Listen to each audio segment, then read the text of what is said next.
네, 안녕하십니까. NH선물 외환 이코노미스트 김승혁입니다. 금번 NH선물 엔세이 시간에 참여해주신 모든 여러분께 진심으로 감사드립니다. 네, 이번 엔세이 시간 세 번째 시간입니다. 저희가 맨 첫 부분에는 원자재 시장 전반에 대해서 다뤄봤고요. 그 다음엔 토픽으로 꼽은 귀금속 섹터에 대해서 얘기를 나눠봤습니다. 그 다음엔 산업금속과 에너지 부분까지 얘기를 나눠봤고, 네, 이번 시간에 다뤄볼 분은 농산물입니다. 아무래도 최근에 에그플레이션에 대한 얘기까지 나오면서 많은 부분에 농산물의 가격이 좀 어떻게 될지, 이후에 방향성이 좀 어떻게 진행될지에 대해서 논의가 많은데, 관련해서 저희가 전문가 한 분을 더 모셨습니다. 네, NH투자증권의 리서치 본부 FICC 리서치를 총괄하고 계신 황병진 연구원님이십니다. 네, 안녕하세요. 네, 안녕하세요. 네, 저희가 앞서 많은 부분들을 좀 다뤄봤는데 농산물 얘기까지 왔어요. 네. 농산물은 좀 어떻게 보고 계신가요? 제가 본격적으로 제 이야기 하기 전에 연구원님께 질문 하나 드려도 될까요? 네, 좋습니다. 네. 저희가 원자재 사실상 분석을 할 때는 가장 기본적으로 전 세계 공급, 그리고 전 세계 수요, 이 전 세계 공급과 수요 간의 격차라고 하는 수급 이야기를 상당히 많이 하게 되는데, 연구원님도 대학 다니실 때 또는 경제 공부하실 때, 탄력성 배우셨죠? 아, 배웠죠. 네. 네. 통상적으로 이렇게 가격의 탄력성 또 수요의 탄력성이 원자재 시장에서 상당히 많이 영향을 미쳐요.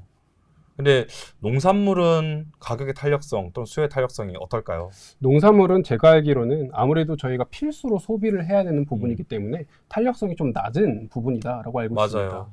음식료와 비슷하죠. 통상적으로 저희가 음식료라고 하면 이 먹는 거 같은 경우에는 가격이 싸진다라고 해서 더 많이 먹는 것도 아니고, 또 엄청나게 또 경기가 좋아진다라고 해서 또 엄청나게 또 많이 먹는 게 아니다 보니까 당장 뭐 수요 가지고 사실상 저희가 가격을 전망하기는 쉽지는 않아요. 그러다 보니까 아마 뭐 최근 2020년 하반기부터 농산물 가격이 상승을 해 왔을 텐데, 2020년 하반기부터 거의 한 3년 동안 농산물 가격이 상승했던 재료가 결국 공급 쪽에서 이슈였습니다. 이 공급 쪽에서 가장 많이 영향을 미치는 게 결국 날씨 변수, 또는 2022년 같은 경우에는 러시아와 우크라이나 간의 전쟁이 터져버리면서 전 세계 1위 밀 생산국인 러시아산 밀에 대한 공급 불확실성, 또는 전 세계 5위 밀 수출국인 우크라이나산 밀에 대한 공급 불확실성이 가격에 좀 상방 압력으로 좀 작용을 해 왔었는데요.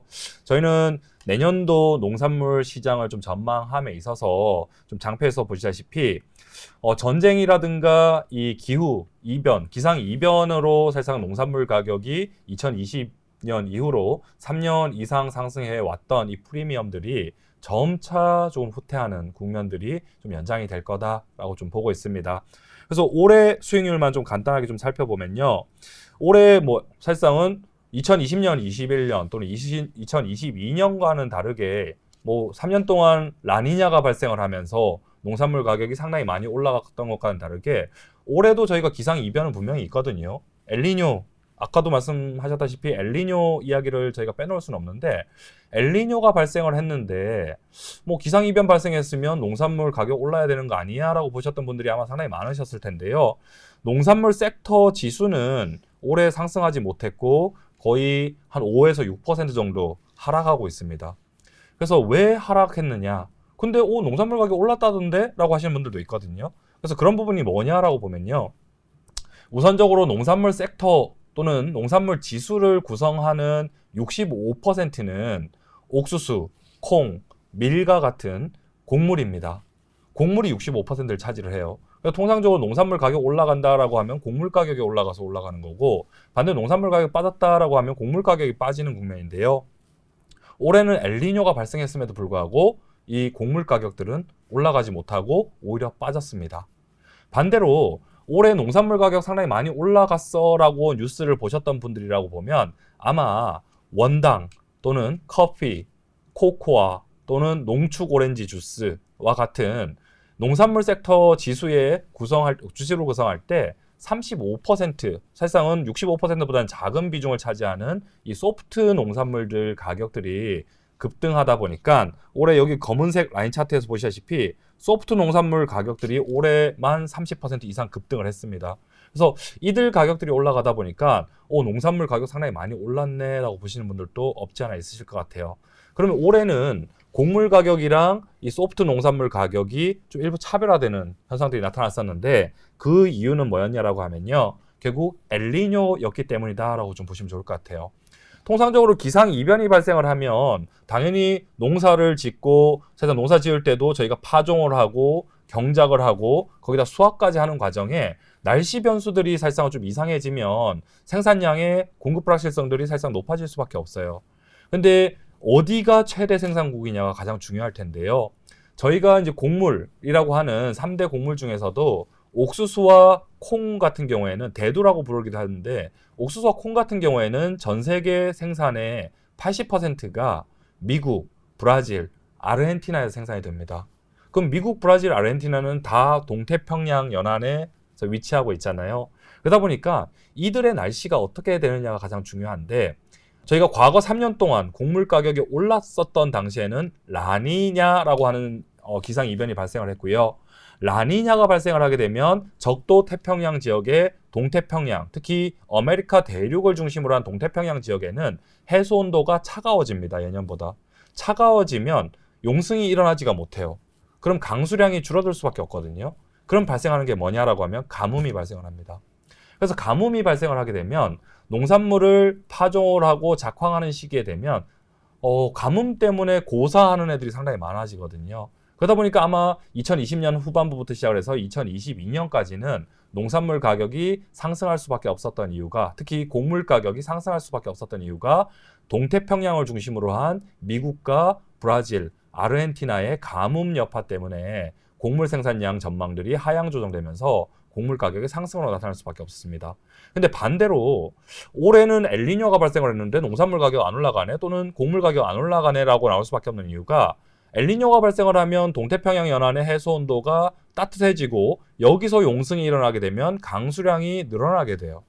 그러면 미국이랑 브라질, 아르헨티나에 적절한 비가 내린다라고 하면 파종할 때, 경작을 할 때 또는 수확을 할 때 적절한 비는 오히려 농산물 생산 또는 생장 발육에 상당히 긍정적인 영향을 미친다라고 보면요. 올해는 아마 다들 아시다시피 미국이라든가 브라질, 아르헨티나산 옥수수와 콩 생산량이 확대가 되면서 곡물 가격은 오히려 하방 압력들이 불가피했다라고 보시면 좋을 것 같아요. 그럼 왜 소프트라고 하는 원당 커피, 코코아 가격이 올랐느냐라고 보면요. 소프트는 적도 지역을 중심으로 생산이 됩니다. 원당, 설탕도 그렇고요. 커피도 그렇고요. 코코아도 그렇고 농축 오렌지도 대부분이 최대 생산국이 브라질이긴 한데 브라질은 라니냐 여파 때 이미 생산량이 엄청나게 이 소프트 농산물들 작황이 엄청나게 망가졌는데 브라질의 그런 작황이 좀 좋아지려고 하다 보니까 2위 생산국들이 다 어디 있냐라고 하면 서태평양을 중심으로 포진해 있습니다. 인도라든가 베트남이라든가 태국이라든가 또는 아프리카 쪽으로 좀 포진을 하고 있다라고 보면 결국은 브라질의 생산량이 좀 개선된다라고 봤더니 오히려 인도의 생산량이 엄청나게 안 좋아졌죠. 그러다 보니까 나타났던 게 결국은 내년도 1분기까지는 엘니뇨가 좀 잔존한다라고 보면요. 엘니뇨 기후 여파 때문에 동태평양 연안의 농산물들이 아니라 서태평양 연안 인도를 중심으로 해서 또는 베트남이라든가 동남아시아 지역에서 주로 생산되는 그런 농산물들이 공급에 대한 불확실성들이 아직은 해소되지 않았다라고 좀 보시면 좋을 것 같아요. 그래서 저는 곡물보다는 소프트 농산물들 가격들이 올랐던 이유는 엘니뇨였기 때문에 일부 차별화가 발생할 수밖에 없었다라고 보고 있고요. 곡물 가격만 저희가 중심으로 해서 본다라고 보면 곡물 가격은 올해도 사실상 많이 빠진 곡물들은 한 20% 이상까지도 곡물 가격들이 좀 빠졌는데 사실상 뭐 내년에도 크게 올라가는 재료들은 좀 없을 것 같아요. 그나마 좀 올해까지 뭐 1년 넘게 좀 가파르게 좀 빠져 있기 때문에 좀 저가 매력은 분명히 있다라고 보더라도 농산물 가지고 저희가 다른 원자재들에서 나오는 그런 수익 창출을 하기는 좀 쉽지 않은 해가 좀 내년이 될 거다라고 보는데 뭐 다들 우크라이나랑 러시아 간의 전쟁이 지속이 되고 있어서 이쪽의 불확실성들이 간간히 또 가격 올리는 재료로 되지 않을까라고 좀 볼 수는 있겠지만 이미 우크라이나산 밀이라든가 우크라이나산 옥수수가 생산량이 전쟁 때문에 줄어들었어라고 하는 거는 2022년에 다 이미 가격에 선반영이 됐습니다. 그리고 2023년, 2024년으로 갈수록 재차 우크라이나 전쟁 자체는 지속이 되고 있긴 하지만 다시 새로 파종을 하고 새로 경작을 하고 새로 수확하는 애들은 조금씩은 개선될 거다라고 하는 전망이다라고 보면요. 2022년만큼 러시아와 우크라이나 간의 전쟁 여파가 곡물 가격에 상방 압력들로 작용하지 못할 거고, 또한 내년도 2분기부터는 엘니뇨 기후까지 소멸되어 버리게 되면요. 기상 이변이 사실상 중립으로 가는 구간에서는 곡물 가격들이 상승하기는 좀 어렵다라고 보고 있습니다. 뭐 유일하게 곡물 가격 추가적으로 안 빠지는 그런 하반 경직성, 가격의 하단을 방어해주는 재료가 뭐가 될 거냐고 보면 뭐 단기적으로는 유가가 좀 빠지고 있어서 당장의 하방 경직성 방어 재료는 되지는 못하겠지만 유가가 과거보다 높은 가격 밴드, 과거에는 45에서 65달러 밴드가 가장 적정 유가예요, 저유가 밴드예요 라고 말씀드렸지만 이제부터 장기 유가에 대한 밴드로 저희가 70에서 100달러를 좀 제시해 드리고 있거든요.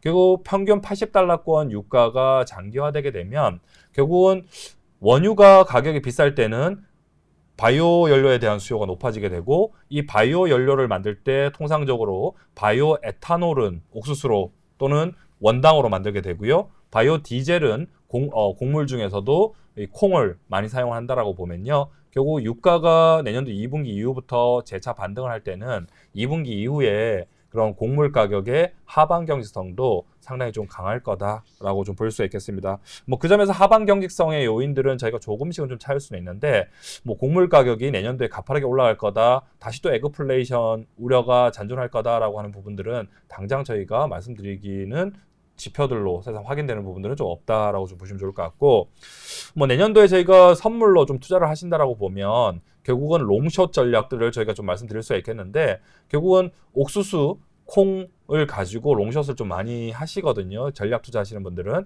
결국은 지금 가격 레벨을 보게 되면 옥수수 가격 대비 대두 가격이 그래도 상대적으로 좀 높은 가격에 좀 위치를 하고 있습니다.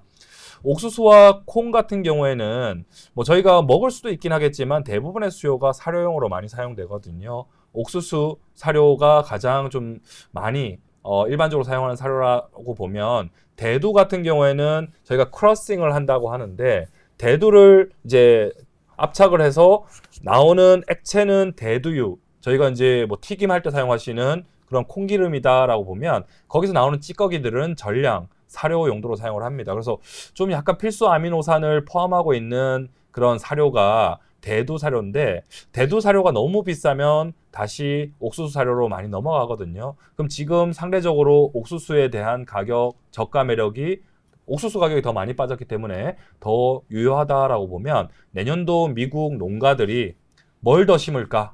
라는 부분에서는 농가들 입장에서는 지금 대두 가격이 훨씬 더 수익성이 더 좋다 보니까 대두를 더 심을 것 같아요. 반대로 옥수수를 덜 심을 것 같거든요. 그러면 수요적인 측면 뭐를 감안하더라도 또는 공급적인 측면을 저희가 예상을 하더라도 내년도에 미국이 콩을 더 심고 옥수수 덜 심으면 옥수수 가격의 저가 매력이 좀 더 높지 않을까. 그러면 옥수수 사고 뭐 대두는 파는 그런 전략 거래들도 좀 좋지 않을까라고 좀 생각을 합니다. 마지막으로 소프트. 올해 30% 이상 급등을 했고, 뭐 오른쪽 차트 봐주시면 농축 오렌지 같은 경우에는 2020년 이후에 거의 한 450% 폭등을 했어요. 4배 가까이 높아졌고요.